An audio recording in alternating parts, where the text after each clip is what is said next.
Tarian lembut Jokowi bikin Megawati lulut. Ditulis oleh Anto Cahaya di sewar.com. Halo, selamat menyaksikan channel Tanda Seru.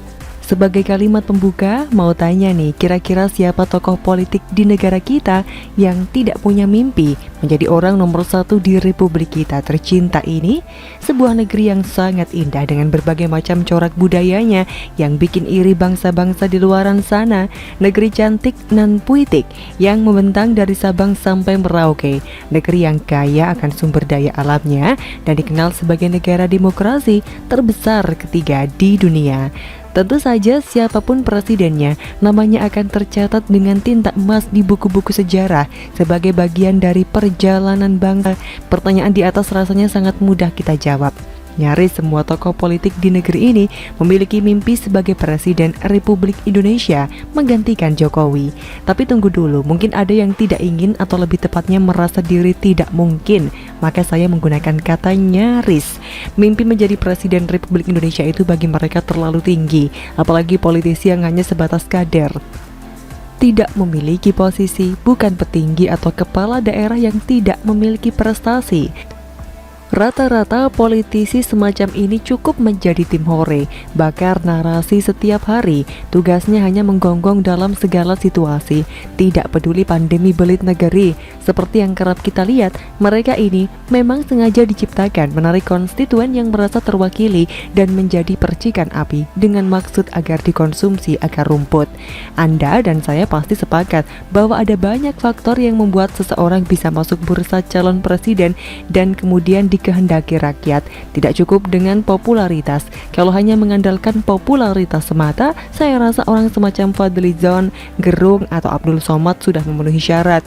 Memang tidak dapat dipungkiri popularitas itu penting karena akan berhubungan dengan elektabilitas. Apa itu elektabilitas? Elektabilitas jika konteksnya dalam spektrum politik adalah tingkat keterpilihan atau ketertarikan publik dalam memilih sesuatu, baik itu seorang figur, lembaga, atau partai, di mana informasi tersebut didapatkan dari hasil berbagai survei.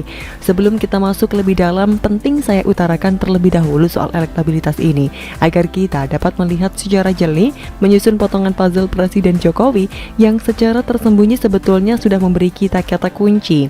Secara bahasa, istilah elektabilitas ialah hasil serapan dari bahasa Inggris, yaitu electability, yang artinya keterpilihan. Lantas tingkat keterpilihan seorang figur dapat kita lihat seperti apa? Nah, ini poin pentingnya yang selalu dikatakan Presiden Jokowi di berbagai banyak kesempatan. Adapun unsur keterpilihan seorang figur itu antara lain yang pertama, dikenal baik oleh masyarakat luas, terbukti memiliki kinerja yang baik, memiliki prestasi di bidang tertentu, memiliki rekam jejak yang positif di bidangnya. Nah, sekarang saya mengajak Anda untuk mencocokkan para figur yang selama ini muncul di Bursa Capres 2024 dari keempat unsur di atas. Saya yakin sudah ada satu figur yang ada kunci, bahkan jauh hari sudah diterpatri di dalam hati. Menurut Anda, ia termasuk ke dalam empat unsur tersebut. Figur tersebut baik juga cerdas, kinerjanya terengginas, prestasinya bernas, dan rekam jejaknya jelas. Bahkan terkadang Anda sudah dibikin gemas, cemas, dan was-was. Ada rasa takut jika figur yang dikehendaki lepas. Lantas membayangkan situasi negeri setelah Presiden Jokowi tidak lagi nakodai kapal besar yang bernama Indonesia. Ada rasa takut dan khawatir figur yang masuk sesuai kriteria pengganti Jokowi tidak terakomodir, tersingkir oleh penentu kebijakan yang hanya mementingkan kelompok dan nafsu syahwat kekuasaan, berkhianat mengabaikan suara rakyat. Pada dasarnya, kita semua ini bebas beropini dan membangun persepsi sesuai dengan imajinasi liar kita yang siap membuncah, tapi tentu saja dilandasi dengan akal sehat. Saya mencatat dan melihat sebuah tarian yang sangat lembut dan cantik dari seorang Jokowi. Ia terlihat hati-hati, bukan takut sebab tidak ada kamus dalam diri Jokowi punya jiwa rasa takut. Di sini, Jokowi hanya ingin menghormati dan tak ingin membuat terkejut. Jokowi paham betul jangan sampai langkahnya membuat si banteng bangun dan kemudian sampai menyeruduk. Dan ia pun melakukannya dengan cara senyap, smart, dan elegan. Jokowi tidak mau dipaksa atau terpaksa menjadi seorang matador yang langsung berhadapan dengan banteng, sebab ia sadar bagian dari banteng itu sendiri. Konfrontasi secara langsung hanya akan membuat senang pihak lain, mereka para penonton. membenci dan oposisi bersorak-sorai kegirangan di pinggir lapangan. Mereka memang sengaja membuat gaduh dan timbulkan gemuruh dengan maksud agar si banteng kian sumuk lalu ngamuk. Terlalu mahal harga yang harus dibayar jika sampai terjadi. Jokowi, seorang politikus yang terlahir dan besar dari kalangan eksekutif, bukan legislatif. Kemampuan lobi Jokowi terbilang mumpuni, sudah teruji sejak ia menjadi wali kota Solo dari tahun 2005. Jokowi menjabat 2 periode lamanya dengan keterpilihan hingga 90% lebih. Torehan prestasinya sampai hari ini belum ada yang mampu menyamai. Dunia pun mengakuinya. Ini sebuah fakta. Dan perhatikan, selama menjadi wali kota Solo, 4 unsur yang saya sebutkan di atas benar-benar ia miliki. Saya rasa bagi yang berakal sehat sepakat jika seiring perjalanan waktu dengan segala karakternya yang melekat, Jokowi pada akhirnya membuat rakyat terpikat dan menjadi presiden atas kehendak rakyat. Pencapaiannya sampai saat ini memang belum sempurna dan harus dilanjutkan oleh orang yang memiliki tipikal sama dengan dirinya tanpa harus meninggalkan ciri khas dari sosok yang terpilih. Tapi ia sadar bukan penentu sang calon presiden dari partai yang telah memberinya tunggangan dan menghantarkan dirinya menjadi presiden Republik Indonesia. Untuk itulah, secara perlahan ia membangun sebuah bargaining power yang sangat ciamik. Mari sama-sama perhatikan dengan seksama. Ada beberapa menteri Jokowi yang terbilang moncer prestasinya dan sejauh ini sudah menjalankan perintah Jokowi dengan baik. Biasanya ditandai dengan memberikan tanggung jawab yang besar dan strategis. Menteri di sini yang saya maksud adalah mereka yang berasal dari kader partai atau yang berafiliasi dengan organisasi keagamaan yang memiliki basis massa besar. Seorang menteri adalah penyambung lidah ke partai, ke organisasi, dan yang paling penting dan utama, ke masyarakat sebagai tujuan akhirnya. Di luar PDIP dan Gerindra, ada 4 menteri dari Golkar, 3 menteri dari PKB, 3 menteri dari Nasdem, 1 menteri dari P3.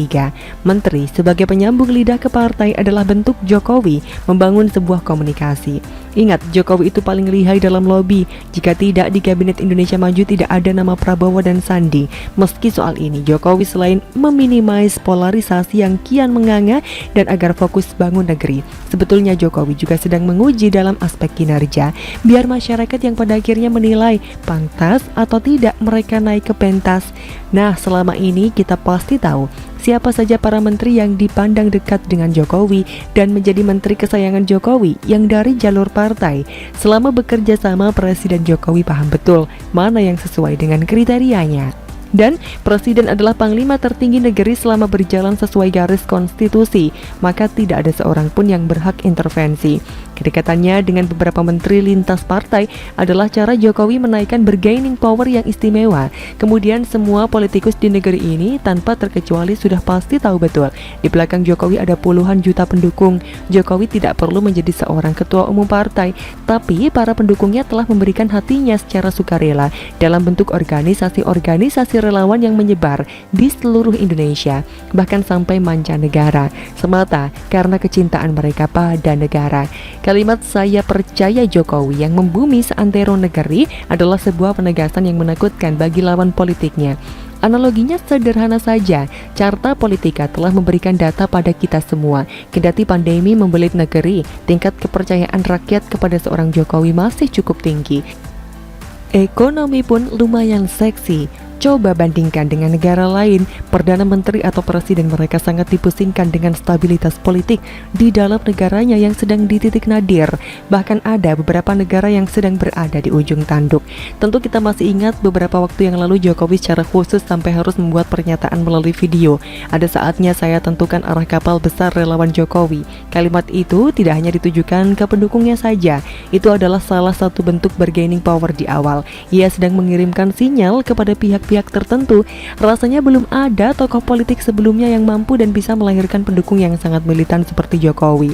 Kalau tak ada, karena mereka diikat dalam sebuah organisasi atau partai, sehingga ada sistem komando, bukan lahir dari sosok atau figur.